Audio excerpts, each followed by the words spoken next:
Hi everyone, welcome back to the channel, and if you're new here, I'm Paula.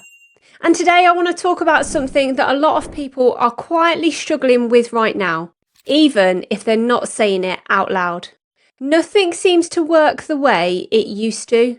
Good news doesn't move the market, bad news doesn't crash it, breakouts fail, dips don't bounce the way people expect, and price action just feels heavy and frustrating. So naturally, people start asking questions. Is crypto broken? Is this all manipulation? Or are we just missing something? The honest answer is that crypto isn't broken at all. What we're in right now is a global pause. And some of those are the hardest phases to understand if you're only looking at charts or headlines. Because markets don't move in isolation. They move as part of a much bigger system. And until you understand what that system is doing, price behaviour will always feel confusing.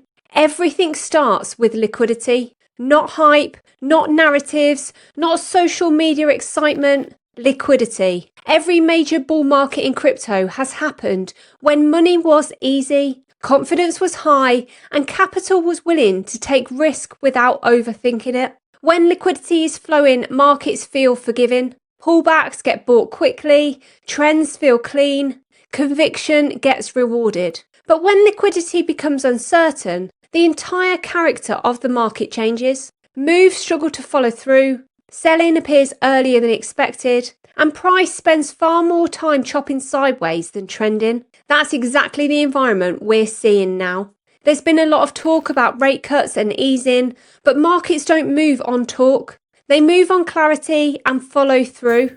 And globally, clarity is still missing. Debt levels are high, refinancing risk hasn't gone away, and bond markets are still sending signals that everything isn't as comfortable as headlines might suggest. When capital senses uncertainty, it doesn't rush. It waits, and that waiting shows up on the chart as hesitation. This is also where a lot of people make the mistake of only watching the US.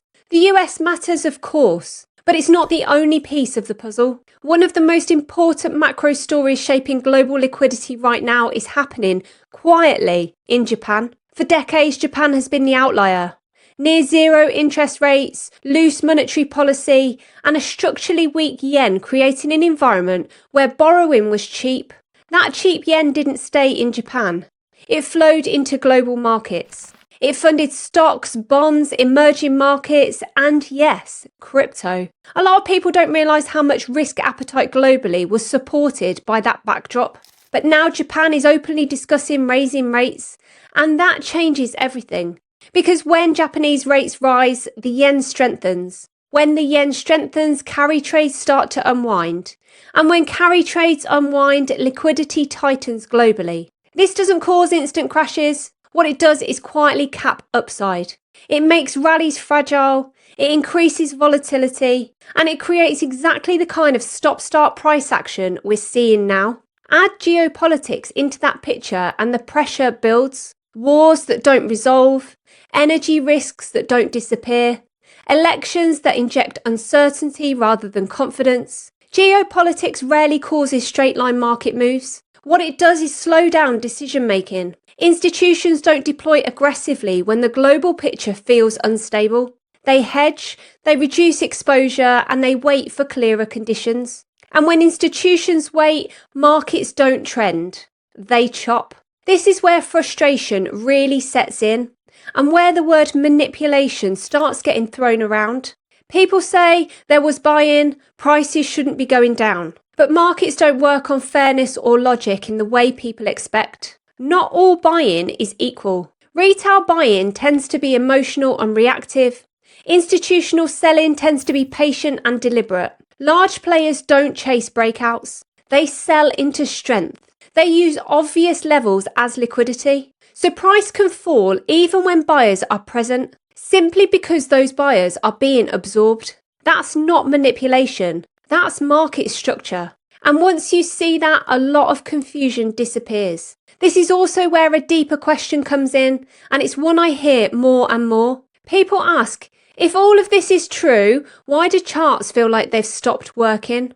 And honestly, that's a fair question. Crypto does feel different now.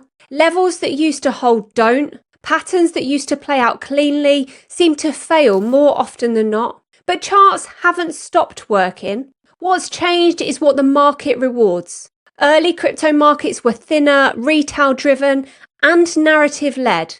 That made technical patterns feel powerful and predictive. Today's market is tied into global liquidity, derivatives, and institutional positioning. Institutions don't trade charts the way retail does. They fade predictability. They sell into emotion. They don't care that that level should hold. So when people say technical analysis doesn't work anymore, what they really mean is the trend chasing predictability doesn't work in an uncertain, institutionally influenced market. Charts still matter. They're no longer about prediction, they're about context. They show you whether price is being accepted or rejected. They show you whether buyers are in control or being absorbed. They show you how price reacts to pressure, not where it must go.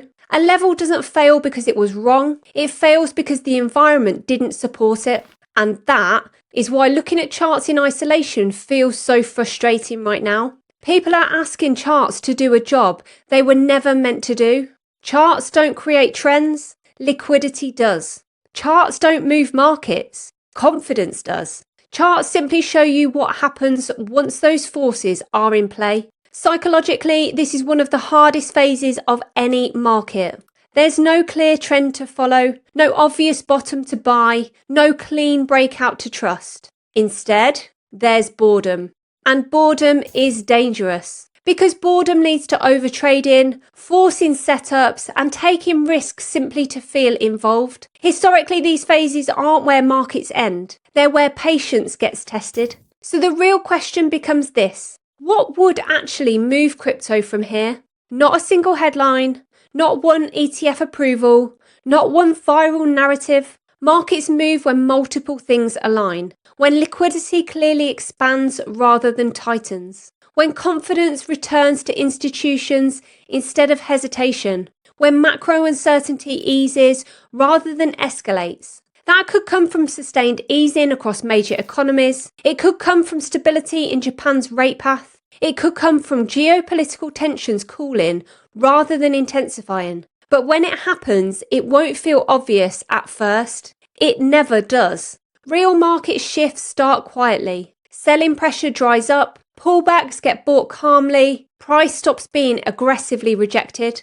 Then, after the move is already underway, the narratives arrive. That's how it's always worked. Until then, this phase isn't about predicting the next big move. It's about understanding where you are, protecting capital, reducing emotional decisions, and recognizing that frustration doesn't mean failure. It means transition. Crypto isn't broken. It's waiting for liquidity, confidence, and clarity to align. And the people who take time to understand why markets behave like this, instead of reacting to every candle, are usually the ones best positioned when the next real move finally arrives. And this is exactly why we've created the free crypto liftoff course. It's the exact strategies we use to make money in this market, in the bull market, and in the bear market. The link for the free course is in the description below. If this video helped you see the market more clearly, give it a like. It really helps this kind of content